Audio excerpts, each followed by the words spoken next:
titikman natin ang Burger King Truffle Whopper. Hello mga kanyarap, nandito tayo sa Burger King at titikman natin ang kanilang Truffle Whopper. Ayan. Truffle Whopper. So, check natin yung loob kung ano ang laman.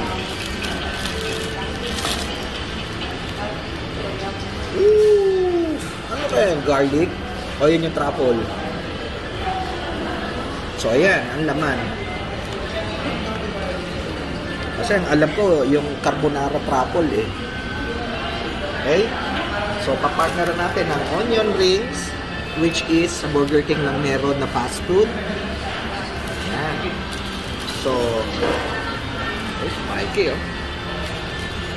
So, titikman natin. First bite.